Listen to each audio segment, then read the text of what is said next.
10월 25일 월요일 원포인트 큐티에 참여하신 모든 분들을 환영하고 축복합니다. 오늘 우리에게 주시는 하나님의 말씀은 요엘서 1장 1절에서 20절까지 말씀입니다. 15절까지 읽겠습니다. 다 같이 합독하겠습니다. 부두엘의 아들 요엘에게 임한 여호와의 말씀이라. 늙은 자들아 너희는 이것을 들을지어다. 땅의 모든 주민들아 너희는 귀를 기울일지어다. 너희의 날에나 너희 조상들의 날에 이런 일이 있었느냐? 너희는 이 일을 너희 자녀에게 말하고 너희 자녀는 자기 자녀에게 말하고 그 자녀는 후세에 말할 것이니라. 팥중이가 남긴 것을 메뚜기가 먹고 메뚜기가 남긴 것을 느치가 먹고 느치가 남긴 것을 황충이 먹어도다. 취하는 자들아 너희는 깨어 울지어다. 포도주를 마시는 자들아 너희는 울지어다. 이는 단 포도주가 너희 입에서 끊어졌음이니 다른 한 민족이 내 땅에 올라왔음이로다. 그들은 강하고 수가 많으며 그 이빨은 사자의 이빨 같고 그 어금니는 암사자의 어금니 같도다. 그들이 내 포도나무를 멸하며 내 무화과 나무를 긁어 말갛게 벗겨서 버리니 그 모든 가지가 하얗게 되었도다. 너희는 처녀가 어렸을 때에 약혼한 남자로 말미암아 굵은 배로 동이고 애곡함같이 할지어다. 소재와 전제가 여호와의 성전에서 끊어졌고 여호와께 수종드는 제사장은 슬퍼하도다. 팥이 황무하고 토지가 마르니 곡식이 떨어지며 새 포도주가 말랐고 기름이 다하였도다. 농부들아 너희는 부끄러워할지어다. 포도원을 가꾸는 자들아 곡할지어다. 이는 밀과 보리 때문이라. 밭에 소산이 다 없어졌음이로다. 포도나무가 시들었고 무화과나무가 말랐으며 석류나무와 대추나무와 사과나무와 밭의 모든 나무가 다 시들었으니 이러므로 사람의 즐거움이 말랐도다. 제사장들아 너희는 굵은 배로 동이고 슬피 울지어다. 제단에 수종드는 자들아 너희는 울지어다. 내 하나님께 수종드는 자들아 너희는 와서 굵은 베옷을 입고 밤이 새도록 누울지어다. 이는 소재와 전제를 너희 하나님의 성전에 드리지 못함이로다. 너희는 금식일을 정하고 성회를 소집하여 장로들과 이 땅의 모든 주민들을 너희 하나님 여호와의 성전으로 모으고 여호와께 부르짖을지어다. 슬프다 그날이여 여호와의 날이 가까웠나니 곧 멸망같이 전능자에게로부터 이르리로다. 아멘. 이 시간 더 늦기 전에 깨달아야 할 것이라는 제목으로 담임 목사님께서 말씀 전하시겠습니다. 할렐루야. 네, 오늘 이제 새롭게 또 월요일 날이 시작되는데 여러분 거룩한 결단 또 성령님과 동행하는 발걸음이 또 되시기를 바랍니다. 그런데 오늘 본문의 내용은 그렇게 낙관적인 내용이 아닙니다. 우리 요엘서 1장을 오늘 이제 처음 문을 여는데 오늘 이 큐티지의 제목도 더 늦기 전에 깨달아야 할 것이 있다. 자, 성경이 이런 식으로 우리가 표현할 때 어떤 뜻이겠어요? 오늘 하나님과 우리와의 관계는 완전히 하나됨의 관계, 다시 말하면 헵시바의 관계요 뷸라의 관계요. 하나님 그걸 원하셔요. 아마 우리가 결혼한 부부들은 알겠습니다만 원만한 결혼 생활은 더욱 깊이 신뢰하고 전적으로 하나가 된 관계의 그 기쁨과 시너지를 결코 잊지 못할 겁니다. 그러나 때론 반목하고 때로는 이제 정말 님에서 하나 찍어 남이 되는 관계가 됐을 때 그 고통이라는 것은 또 상상 이상이죠. 그래서 자녀들도 고통 속에 있게 되는 것이죠. 하나님과 우리 사이는 부부관계로 비유했어요. 남편 되신 하나님이 오늘 신부된 이 고매를 얼마나 사랑했는지. 그러나 일방적 사랑은 고통만을 줘요. 네? 하나님은 우리를 그렇게 찾기를 원하시는데 우리가 돌아가면 기가 막힌 또 다른 시너지의 세계가 있는데 지금은 아주 고통의 시간, 아픔의 시간, 그럼 돌아오기를 바라는 거예요. 그렇지 않을 때는 내가 다른 민족을 통해서라도 너를 치겠다 이렇게 말했어요. 여기 여러분 6절 말씀 보면 다른 한 민족이 내 땅에 올라왔음이로다. 그들은 강하고 수가 많으니 그 이빨은 사자의 이빨 같고 그 어금니는 암사자의 어금니 같도다. 그렇게 말했어요. 그러니까 견딜 수 없고 이길 수 없다는 거예요. 이게 이제 우리가 고려와 조선만 가지고도 우리나라는 50여 회 정도의 침략을 받았다 그래요. 그러니까 준비되지 않는 나라, 어떤 면에서 주변에 이런 우리 한국은 지정학적으로 가장 어떤 면에서 보면 어려운 나라라고 하나 보잖아요. 뭐 유럽으로 보면 폴란드와 같은 나라라고 보잖아요. 동쪽에는 뭐 러시아고 서쪽에는 독일이고 아주 강대국에 둘러싸여 있는데 우리나라도 그래서 아주 뭐 일본이든 러시아든 뭐 중국이든 이렇게 해서 공격받는 위치에 있다면 이 약한 나라가 살 길은 뭐냐? 정말 강력해지지 않으면 안 되는데 성경에서 내 백성이 강력해지려면 애굽이 있고 아수르가 있고 바벨론이 있고 계속해서 주변에 강대국이 있을 때 하나님만 의지하라는 거예요. 여기 물론 다른 한민족은 하나님이 이렇게 비유했어요. 뭐라고 비유했는가 하면 4절에 파충이가 남긴 것을 메뚜기가 먹고 메뚜기가 남긴 것을 느치가 먹고 느치가 남긴 것을 황충이 먹었도다. 파충이, 메뚜기, 느치, 황충이. 농사들 짓는 분들은 이 곤충들이 다 뭔지는 일일이 몰라도 우리가 아마 여기 하는 건 느치와 메뚜기 정도는 알 수 있지 않겠어요? 근데 이게 얼마나 아프리카의 메뚜기 팔뚝만 하다고 그러지 않습니까?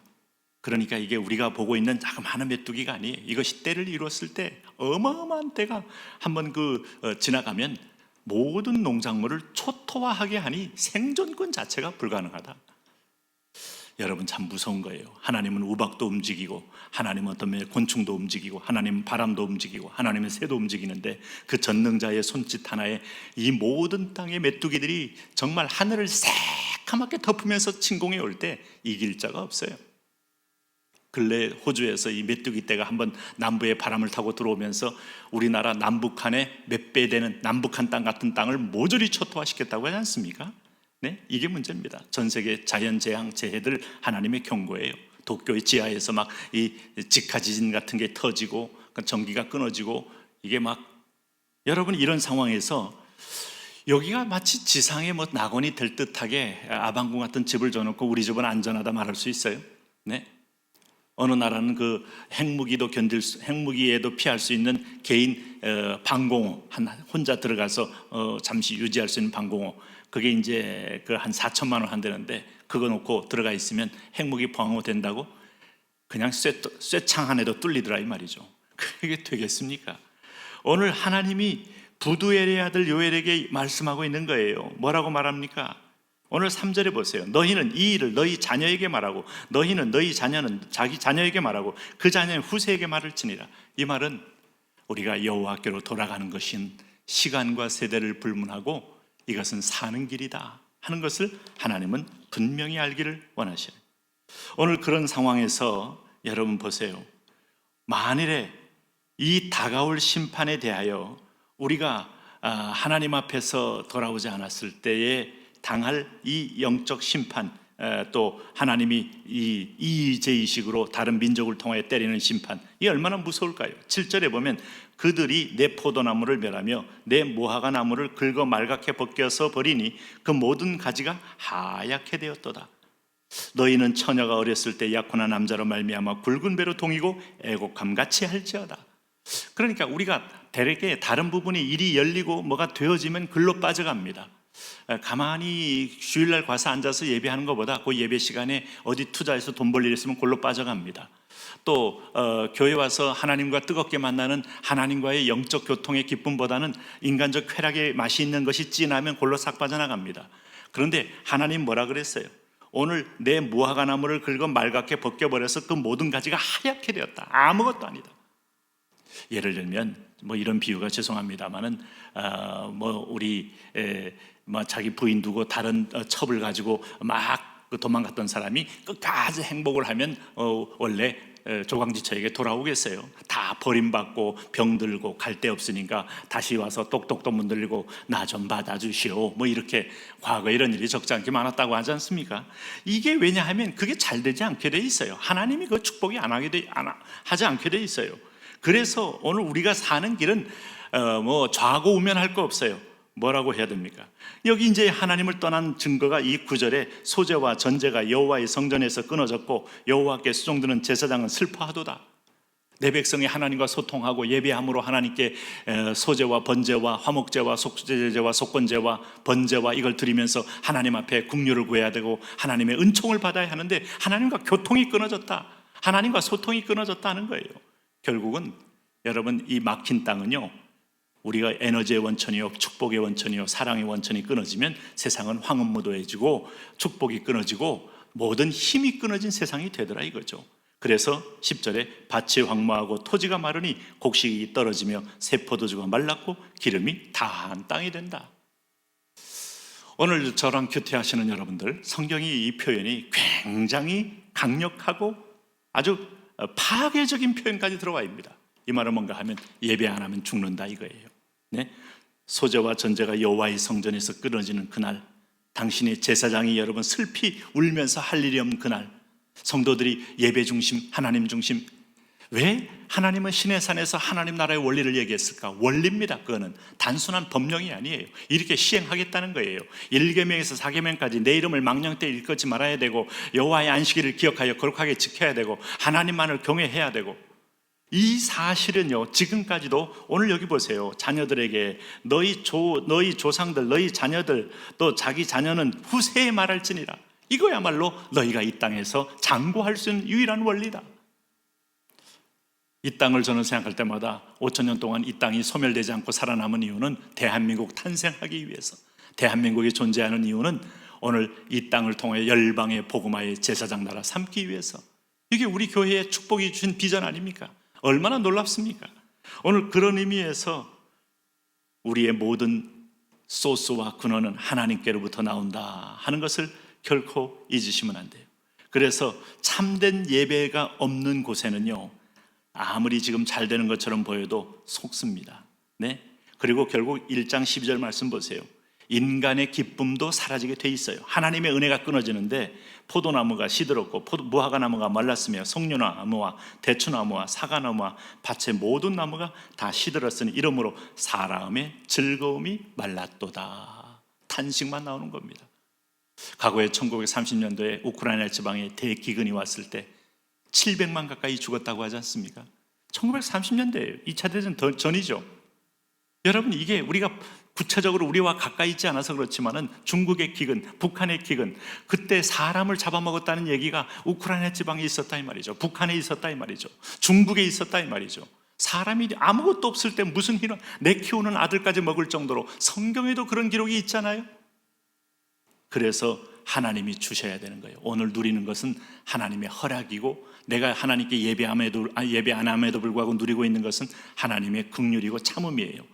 계속 그 길로 가면 하나님은, 그래서 자, 오늘 이 1장에서 하나님은 뭐라고 말합니까? 하나님은 5절에 보니까 뭐라 그랬어요? 취하는 자들아 너희는 깨어 울지어다. 깨어야 합니다. 깨어야 합니다. 소도주에 취하고 세상에 취하고 쾌락에 취하는 자들 깨어야 합니다. 그 다음에 8절에 보니까 뭐라 그랬어요? 오늘 애곡함같이 하라 그랬어요. 애곡, 울며 나오라 그랬어요. 11절에 뭐라 그랬습니까? 너희들은 부끄러워하라 그랬어요. 죄를 부끄러워하고 내가 하나님을 떠난 걸 부끄러워하고. 14절에 뭐라 그랬어요? 여호와께 부르짖으라고 합니다. 오늘 여러분, 우리가 12월에 세일회를 기대하십시오. 오늘 여러분, 우리 리더십 수련회 때 하나님께서 주신 은혜를 기대하십시오. 이게 살 길입니다. 하나님 아버지, 오늘 우리가 깨어 있으며 애곡하며 죄를 부끄러워하며 여호와께 부르짖음으로 은총에 하나님의 축복을 잃어버리지 않는 복된 자녀 되게 하여 주옵소서. 예수님 이름으로 기도합니다. 아멘.